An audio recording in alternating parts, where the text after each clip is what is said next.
implosion as we break up fears over AU bid, and also the latest development as we can see it here on the front page of there's a question there, Kalonzo atoroka Azimio, and we can see also top Africans backing Raila for key AU job. Their faces are splashed here. You had him also mentioning some of the faces as well. That is where we are at. But what does it really portend politically? We've been discussing this. I know we've beaten it to the ground, but we want to see what is the latest emergence, as we can see from the revival of Okoa, Kenya, One Alliance.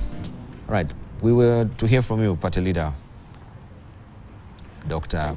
Green. Thank you very much. First of all, I wish the Honorable Raila Odinga success. I was among the first people who congratulated him and pray that he makes it to that position. And I believe so, not just because of anything else. I look at him as a father in his family and as a father of the nation due to his age, his experience, and what he has gone through, and therefore an opportunity to bring out the best out of the experience that he has.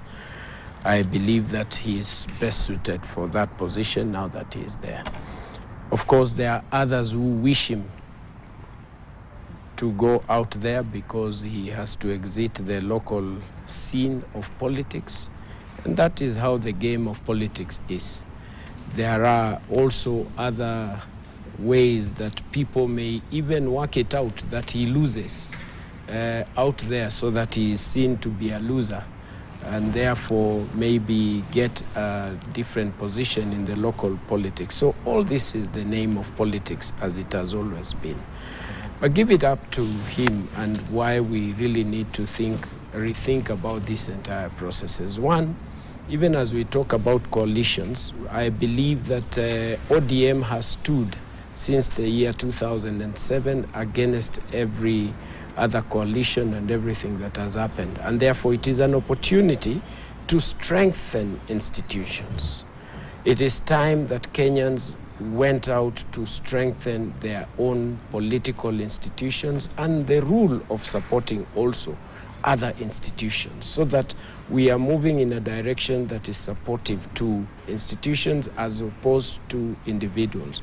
You, Debal, have just talked about South Africa, you've talked about Tanzania, and I believe that this is what is required for us. It is time that Kenyans woke up to work as leaders to be pro-people. When you go towards the direction of India, the Prime Minister, Modi, is supportive of pro-people policies, that even if it was another election coming up, he has already gotten that position in advance. He is already looking at succeeding because he is working towards the pain of the people, and the people can feel him. When we strengthen institutions, when we strengthen our political parties, then people will feel us, because it is a matter of the ideologies of the party and not patronage. Because the moment we keep working on patronage, the moment we keep focusing on the coalitions, we lose out the people. And that is why we have pain in some places. Bringing out the agenda, we have a big issue on the cost of living in our country. What are our leaders doing? And even if they are doing this, how much is known to the people? The big agenda should be there. The matters across the entire economy needs to be supported. And that can only come and appreciated when, as leaders, we support institutions. I would hate to be a party leader of the Green Thinking Action Party, where it is the focus is on me. And it started with what we laid as a basis during the last elections, that the individuals, anybody who is working towards becoming a member or even to vie with the party, there are certain values that you must be able to apply. That you're not just coming in because you're looking for a position. You got to get endorsement from your own church or mosque or temple or the chief that you're standing and vying on behalf of the people. And that is the beginning of creating ideological institutions that people can really be part of. This is an opportunity that we really need to take up as a nation, to face the situation that we have in our country, so that it's not about me. We have, and I really love currently the support that is being given, institutional support. Do you know the Office of the Auditor General, in the approach that they are doing in supporting political parties today and other institutions? I think it's the first time, first of all, that the road and the doors have been opened for them all across, and they can say anything from State House to the office of the Deputy President to everyone and lay it out bare there. That creates attention. People get to know what is needed. In the political party scene, you have to account up to your 50 shillings and where you got it from and how you got it from, why you got it from.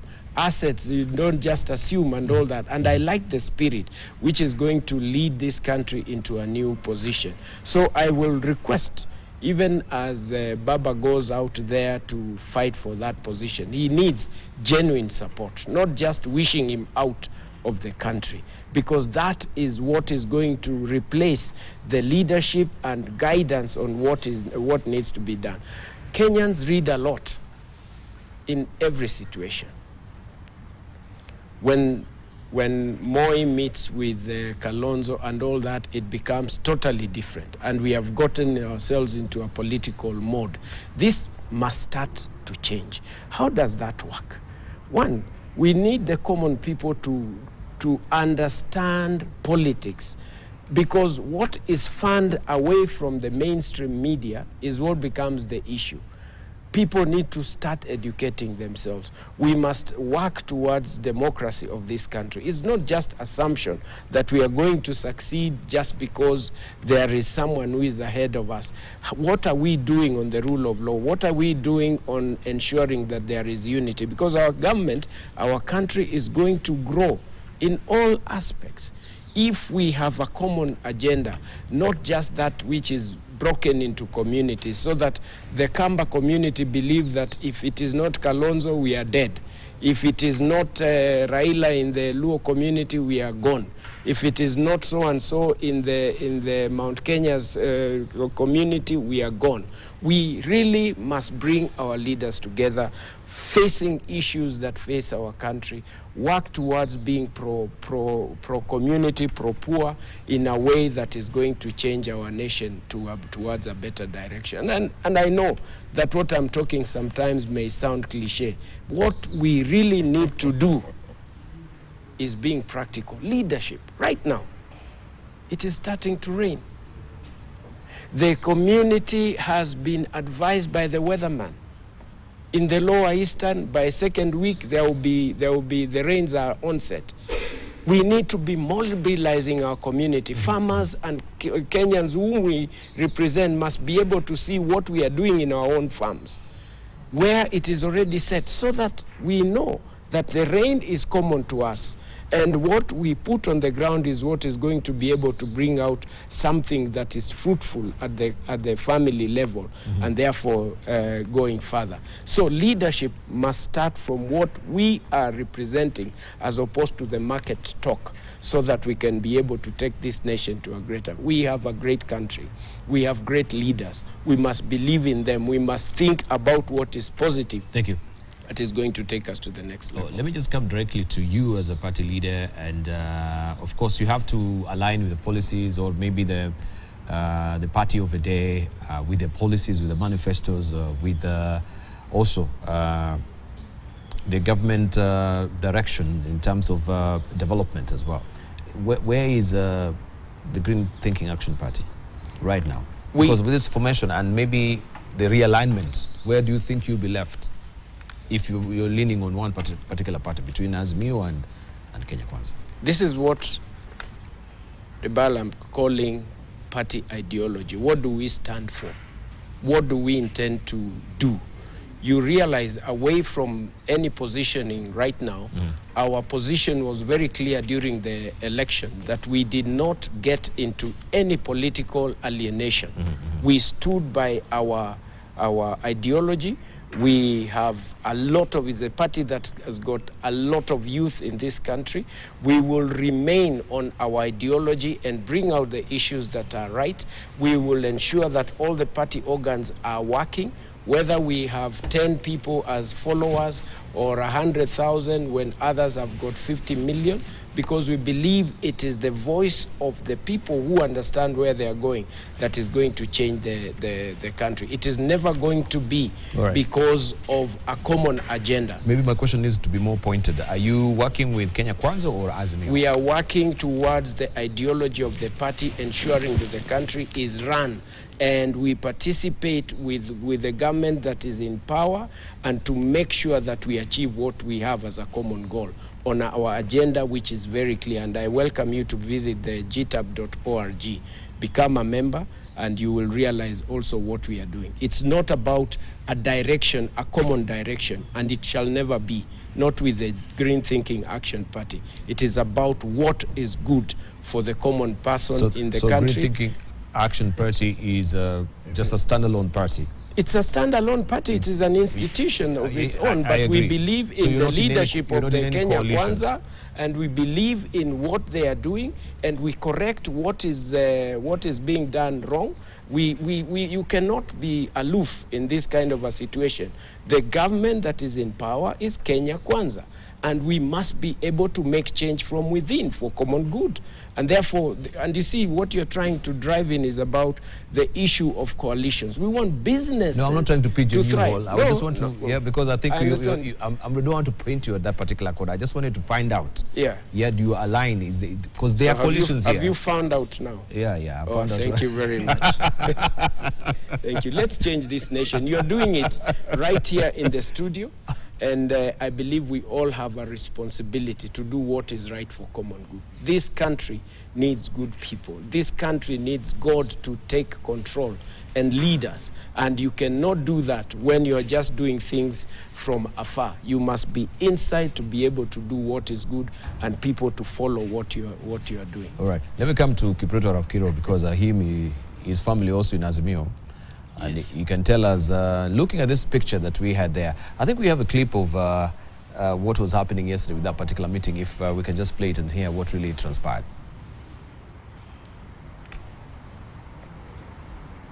All right. We'll just play it much later. But we have that particular picture that is very telling. If my director may just pick it up, of when you see the optics. Politics is all about perception. What does it really tell you? And especially in light of what is happening right now, Kalonzo has indicated that he will be, of course, gagging for the 2027 politics. Gideon Moi, on the other hand, has been, largely missing from the public domain. So we can see him, he's right here now with Kalonzo Musyoka.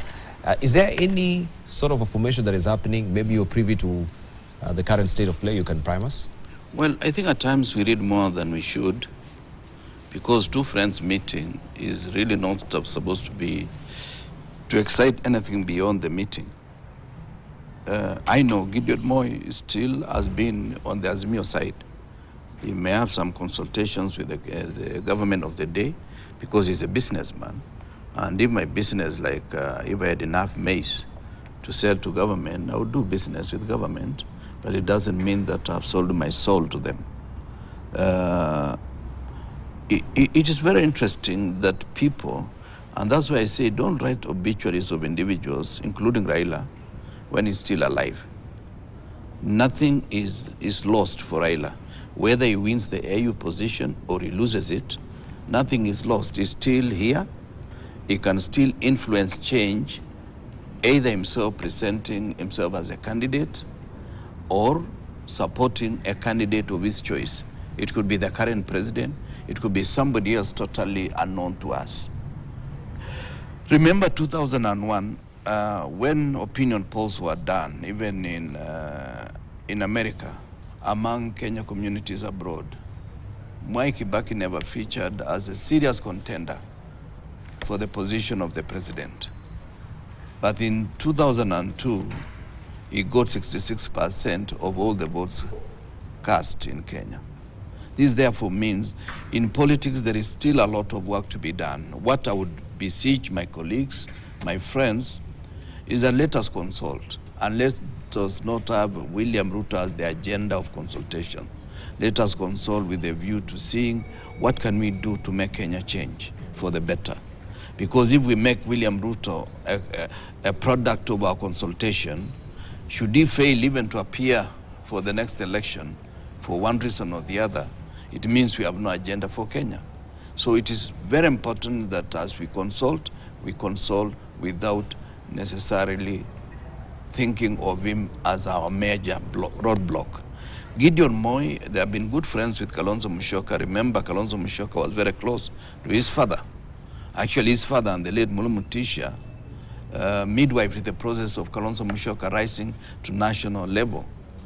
He came in slightly earlier than me, he's slightly older than me, but he was catapulted to the position that he held at that particular time against his peers. So we became dwarfs in a game of patronage. And therefore, Kalonzo Musyoka is a very close member and friend of the Moi family. And I suspect he could have been in Nakuru because the former nominated member of parliament lost his wife. And Kalonzo had gone for that funeral. They could have met in Nakuru, and people are excited that they are meeting because Raila is going away. And Raila himself has made it so clear that Addis Ababa is a phone call away. Addis Ababa is 2 hours. If I left Kitale in my car in the morning and Raila left Addis Ababa, he'll be in town before I get to Nakuru. So he's nowhere, he's not going anywhere, he's still with us. And I'm confident Raila is going to fashion out another outfit that is going to be formidable in town. All right. If we come, Brian, to you, Brian Weke, I don't know if you had seen that particular picture, what you'll have said, but I'd raise question regarding also the voting block, because it seems we cannot run away from the fact that now things have started to look that way, that we're in campaign mode. Mount Kenya is trying to realign itself. And we've seen also the president making inroads in Mount Kenya. Some of the clips that we've seen on social media, people frustrated on the ground. We have Kindiki saying that is not the reality on the ground. I don't know what you will weigh in. Do you think he can scope the same numbers that he garnered, given the reality on the ground right now? You know, the narrative that was sold to these young people was a very hopeful narrative. It was a narrative that... Have I lost your mic? Just continue. I can't see it. Yeah, continue. It's there. Yeah, the narrative that was sold to these young people continue. Was a very hopeful narrative. And anybody would purchase it. The issue of bottom-up, how the common man who is a hustler will be made to make it to a certain level.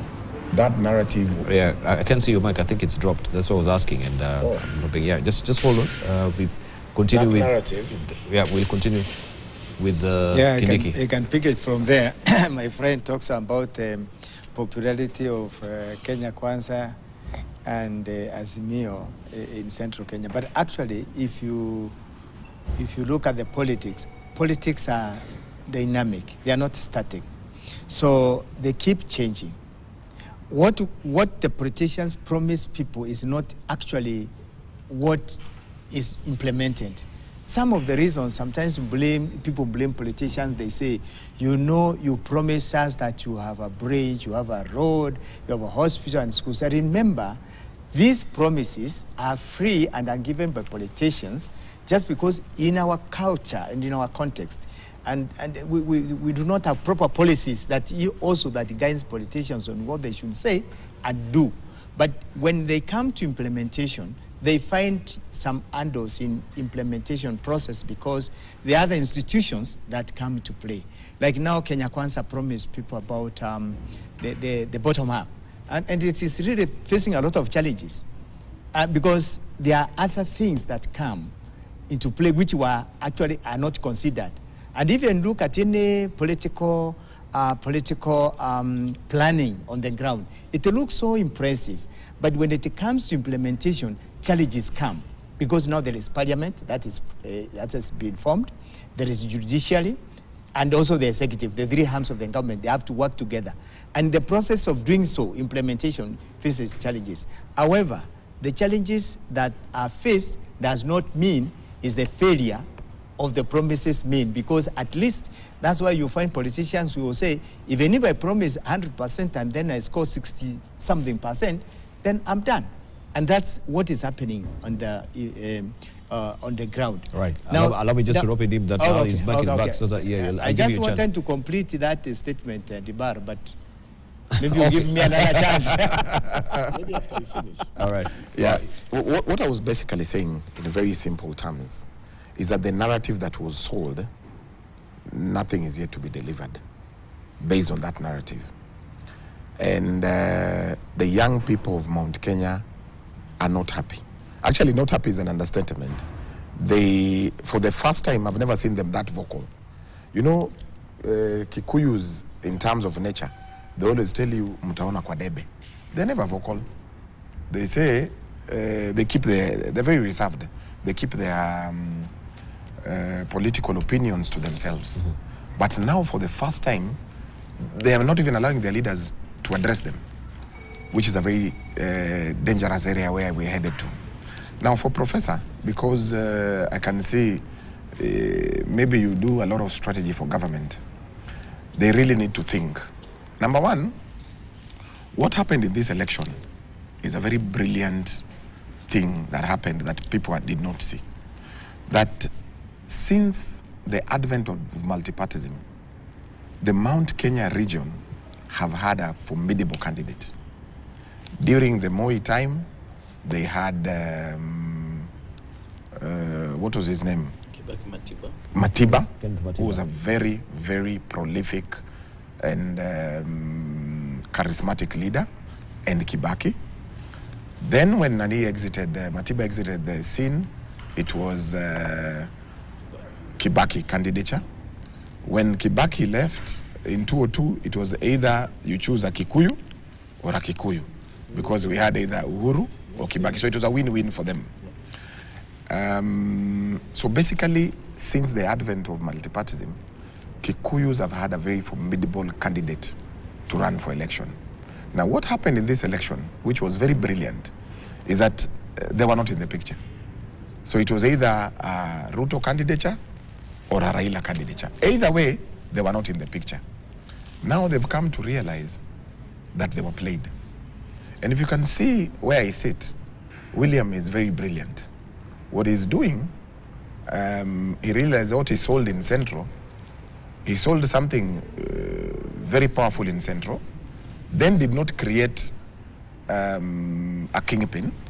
So, for lack of a better word, William Ruto is still the kingpin of Central. They had to have a kingpin. So that particular narrative, he cannot go back to those guys because it will fall flat on his face. That narrative sold, he cannot be able to deliver it. Now, what is he doing? He's actually realized that that vote is going, and that's what you're seeing. They are crafting a way forward as Mount Kenya people, because what they were told will happen. Nobody has a Boda Boda guy has not opened a supermarket. A Mama Mboga guy has not opened a big shop. A Piki Piki guy does not have a motor vehicle. That narrative is gone. So what are they doing now? They want to craft their own strategy. And believe you me, Dibal, in the next election, we're going to have a very formidable Kikuyu candidate. That being the case, Mount Kenya will be gone. What happens for now? William is actually crafting a new alliance.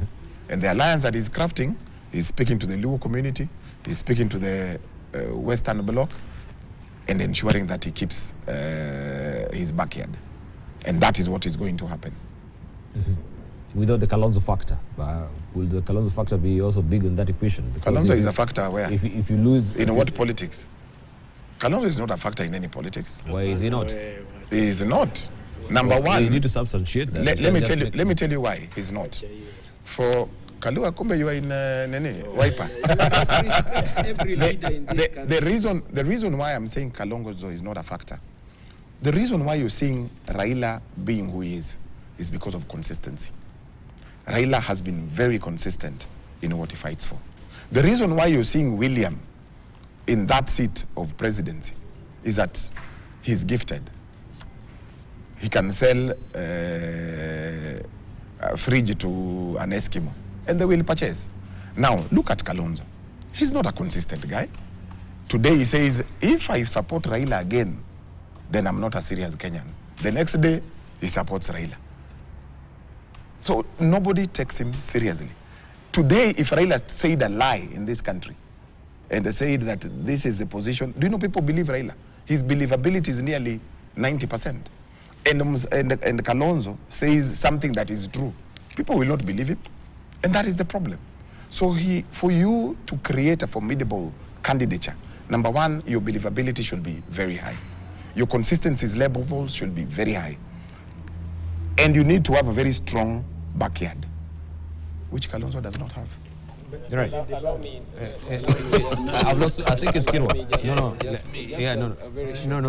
Let's get. You'll get your time. Just write it down. You'll get your rejoinder. Let's get, because I wanted to follow. To cool his temper. Let's just go sequentially, please, because of time. No, we'll come to you. Let's. Yeah. I think it's important for us to go historical times and be able to identify some of the mistakes we've made in the past. And I will use the same Mwai Kibaki again. The Kikuyu community of the Mount Kenya region had given him another name called General Kagwea, that he was a fence-sitter, he was not going to do anything. General Kagwea? Yes. And Kalonzo?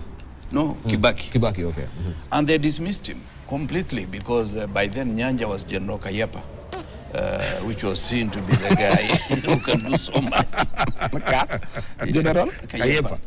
Yeah, Kayepa. I think this... plant. Yeah, another plant called Kayepa. So, at times, some of the tags that are given to politicians can easily be shed away. Because the same Kibaki who was seen by the Kikuyu themselves, to be an unstarter when it comes to politics of taking a position, got the highest number of votes any Kenyan has ever garnered under normal election. Number two, it may not be entirely true that Kalonzo does not have a constituency of his own. There are many Kenyans who believe in him. And today, Kalonzo has more than 25 members of parliament in his political entity called Wiper. Today, Kalonzo Musyoka commands close to 2.5 million votes of Kenyans. And he's been able to transfer those votes to Raila for the last 3 general elections. So it is unfair for us to vilify somebody who is not with us here and make general statements which may not be true. I can assure you the most formidable candidate against William Ruto in the next election, should Raila support, is Kalonzo Musyoka. But because he does not have as many enemies as Raila garnered through vilification of him for almost 4 decades. Remember Raila from the oath that was taken in 1969. It has been said that oath has not been cleansed, and therefore Raila cannot ascend to power. I remember during the period in the run-up to 2022, you go to some parts of central Kenya during prayers. In a Catholic church, I went to 2, did Arambe. There is something that is not circulated officially. It has been laminated in a paper, and that lamination was something that was used to demonize Raila. So for Raila even to get 20% of central Kenya block was a feat that nobody else can have. Today, I do not want to say the chances of William Ruto, but what I want to say, should Kalonzo be endorsed by Raila, Kalonzo has a stronger force than any other candidate, because the Mount Kenya East is likely to go with Kalonzo, plus the Akamba Nation and all the way to the coast. In Mombasa alone, the Kamba vote is 90,000. So, you know, Brian, it is Kalonzo, for me, is serious candidate. Because the seriousness of a candidate is by the number of votes that are turned. But these are not not sentiments which are just being expressed by Brian Weke. Yes. We've had members of Azimio asking Kalonzo to prove himself. Because, yeah, how does he really pass muster? That's what they've been asking. If you listen to... It's just forfeiture. Yeah. Warranting you enough forfeiture of, you know, the presidency in 2007, forfeiture of presidency in 2013 and 2017. Is that, or even 2022? I saw clips. Is that, and I'm not doing this because I'm in Azimio. I'm doing it because I like being independent thinker. Or you're not consulting? No, I'm not consulting anybody because I remember I watched the clip. And it was the MP, the senator called Acheng, I think from Homa Bay, who was telling the Kambas that we want to see you. It was like he's telling them, boost your morale, support your person. Let your person be with us in the following. It was not conditions that were churned out by ODM officially. It was an opinion of a senator. Senator Oburu also really spoke volubly on that particular occasion as well. But, if you may remember. But you know, in politics, it depends. At times, the prevailing situation on the ground is not what is captured nationally through the media. I can assure you, we in Azimio, we are consulting, and we will give you a formidable candidate come next election. Yeah. So I think the expression was that you need to work hard. So don't just expect anointing to just come. But don't destroy Kalonzo for the sake of it. Don't fight somebody just because it is convenient. No, it's a discussion. There's nobody destroying Kalonzo. I'm quoting Brian Weke. He himself is destroying himself. He's cutting him to slice. Because he has never proved to be, you know, No. You see, at times to be diplomatic, is not to be indecisive. You know, diplomacy requires, at times, even when somebody is speaking nonsense, you listen because you are being diplomatic. But Kalonzo is decisive. In fact, in the NASA coalition, we did it in a place that I was privileged to be hosting them. And the simulations were very clear. If it was Kalonzo Mudavadi with the support of Raila, we would have won. NASA would have won the election. So, and Kalonzo was forthright. He had a stand up to the last minute. At times, people don't know the kind of stuff he's made of. You know, it is not about really shouting in public. Kalonzo, as a stamina, is only that he's a diplomat and he's a Christian. I think and he does not pretend. I think at this rate, Honorable Kiro should be the PR person for Kalonzo. Can I just give? I'm not jumping you, am I? Yeah, twice. Twice? No, I gave you a chance because actually you're just stepping in for Weke. Okay, you go on. But me, I wanted to correct the impression that I'm a strategy of the government. My friend, that's why I wanted to correct him before we go further, before Musyoka talks, because he gives me a new title, which I really... You're the study of quickly. I was very, quick to say I am not a strategist of the government. I'm here in my own right as a scholar. I'm a professor, so I can express my views without, being pushed by anybody anywhere. So I'm just giving what I think is my view and good for this country and for all of us, but not because I'm sent by anybody. Your name does not betray you. No, yes. I am not. I am not. I don't want to carry a new title. This is a national television, and I don't want to be branded that I'm a strategist. I'm not. I agree.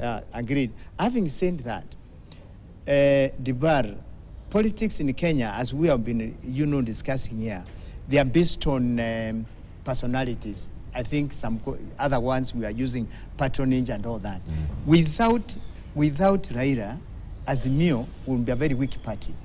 And Raila going to the side of the government, he won't be in the government because one of the requirements of this position is that you cannot work effectively if you are not supported by your home country. It will be very difficult for him. Therefore, technically, he will be the government of the government of the day, and that the government of the day is Kenya Kwanza, not Azimio. So, him being, he cannot have the two roles. So, although he is saying that he is going nowhere, of course, in the politics of Kenya, he will be somewhere. He can't say he will be nowhere. He will be somewhere, and the somewhere is likely to have a veiled handshake. He said hakuna, kusalimiana or something like that, but it will be like an handshake, because if he's supported by his home country, technically he's supported by the government. And therefore, his role as the chair, if he succeeds, will be very challenging. Therefore, the Azimio people should also look for a way of surviving without him, because people in his backyard support Raila to the national level, and it happens everywhere, not only in his backyard. If you go to Coast, they have their person. If you go to Eastern, they have their person. If you go to Rift Valley, name it, wherever. And even if you go to Central Kenya, that's where people now are, all eyes are focused in Central Kenya, and they're saying they don't have a leader or whatever. There won't be a leader by 2027. That's why you find DP Gachagua, Deputy President, is really fighting to get their position. People like Gideon, people like Ichungwa and others. They are politicians who are there. And everyone, is trying to fight for the position. These positions are not given, they are not dished like fruits that we can see you can do better here, then you are given. You have to work for it. And people really are working on the ground. Then disquiet in the Central Kenya. And again, I want to correct the impression that Central Kenya is Kikuyu. That's not true. That's not true. Because Central Kenya means the Meru people are there, there are Kanithi counties there, there is Embu County. There are 3 counties that comprise the Central Kenya. And if you exclude the Kanithi, the Meru, and the Embu, you're excluding more than 1 million plus votes. And those are very many by any standards. And no president in this country, no presidential candidate in this country can underrate the 3 counties that also comprise of the Central Kenya region.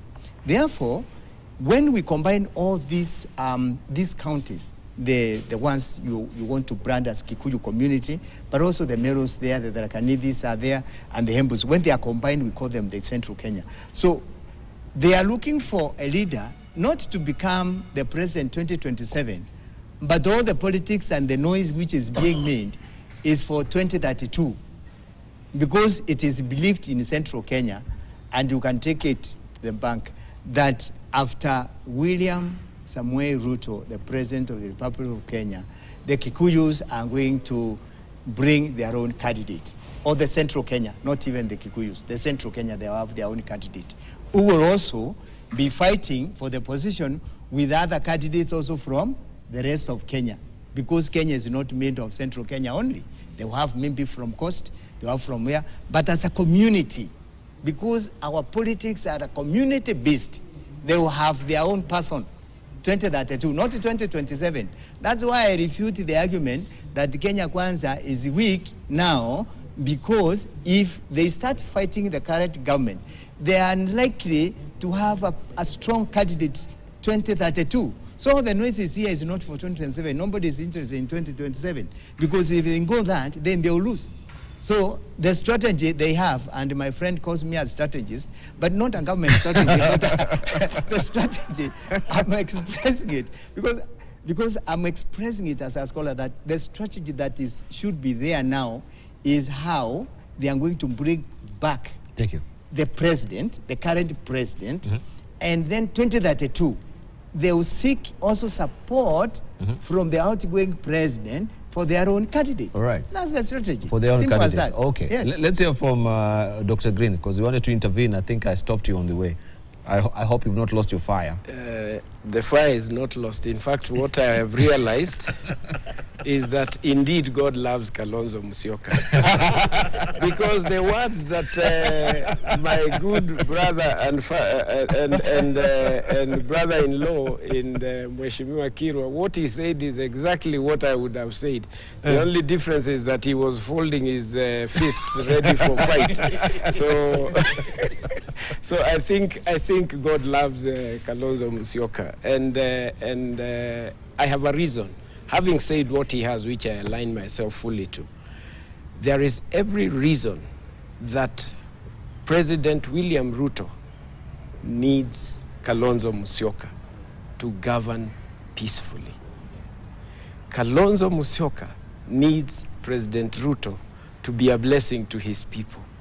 Leadership, and I like what the president said the other day, Debal. He said that there is something for everyone in this country. You must not fight your opponent or step on their toes to be able to get up there. And therefore, this is the spirit that we need to have. I mean, leadership is about results. Leadership is about representation. The politics that we have today and anywhere in the world is about numbers. You cannot outweigh Kalonzo with his MPs that are there with 100 plus MCAs. He is a force to reckon with. We are all blessed in different ways in our own leadership. What you think is my weakness could be my biggest strength that you may never know. The fact that he's God-fearing, the fact that he's been consistent with his people and community, whether it is right or wrong, it does not matter because it is in the eye of whoever is talking about it at that specific time, is irrelevant. What we need to have is that communal approach to issues. You can never try to imagine one is weak just because of the way that they make their decisions. Decisions is about the numbers. Decisions is about what? I say that Kalonzo needs the president. The community down there is suffering.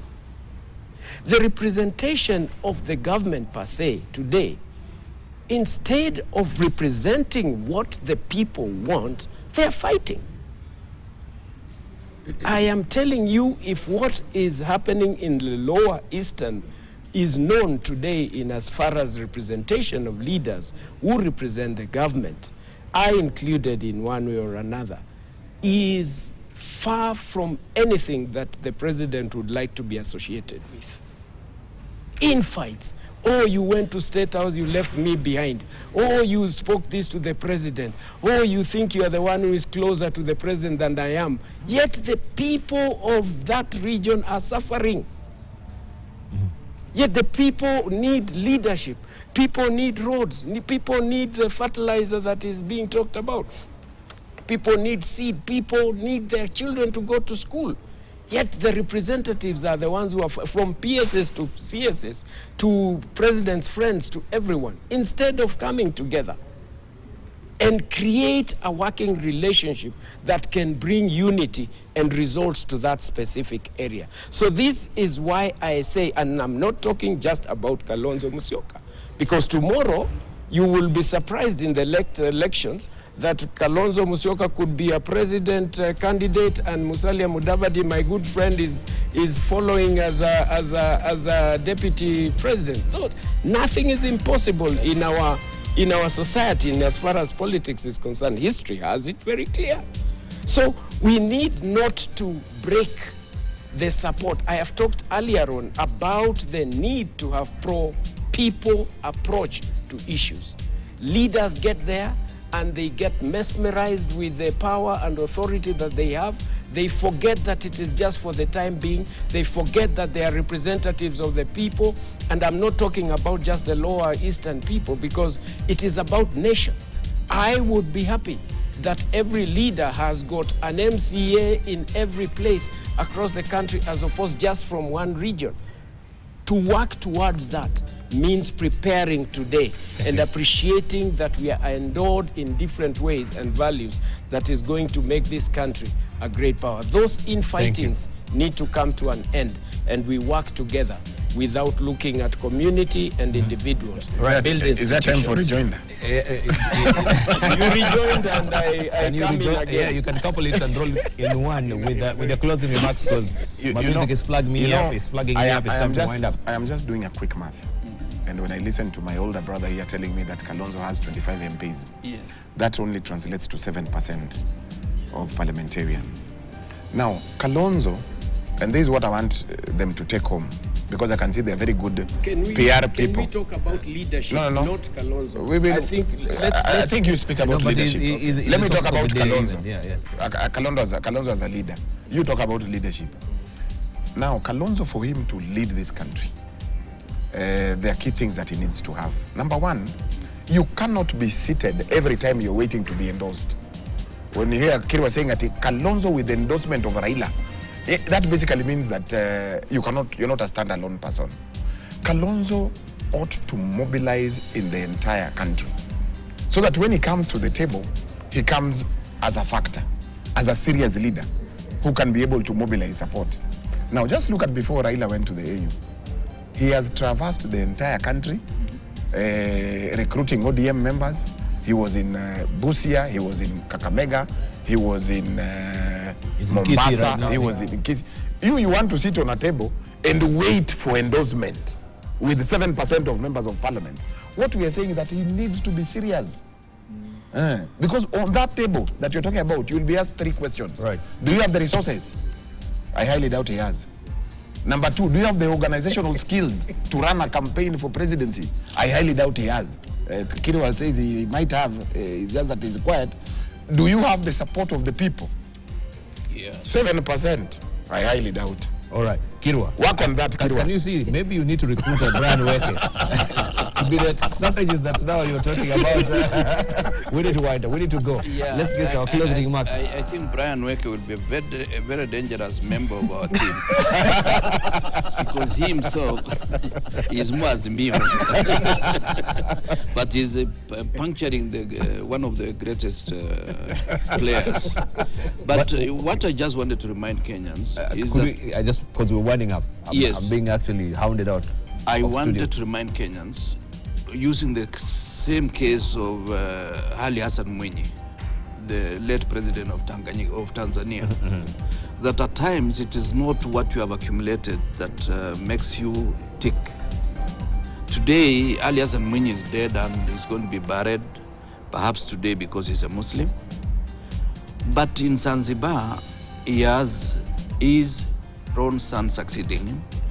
In Tanzania, he has his own son as a member of parliament, not because of the resources, but because of the humility and the style he carried himself while in office and even out of office. Thank you.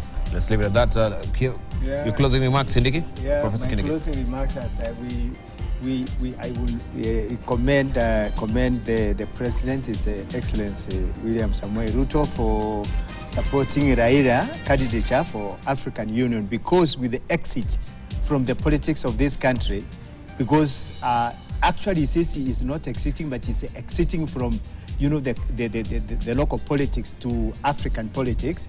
There will be a new dawn, a new beginning of politics looking in the future, 2027, 2032 and onwards. All right, thank you. I congratulate Ombati. I understand he's just won the JSC position Ombati has won. Okay. Ombati has won, and pray that the entire team will work together in unity to ensure that there is progress. I need to mention something that's happening and very unique. NTSA is doing training of drivers, and it's actually a medical camp. Do you know, and this is for school drivers, school bus drivers. Can you imagine, out of 10 people who are drivers, only 10% are fit for driving out of the drivers that we have on the road, in as far as medical fitness is concerned, eyes and all that. No wonder we have the accidents we continue having. I pray that NTSA and other institutions can continue doing such good.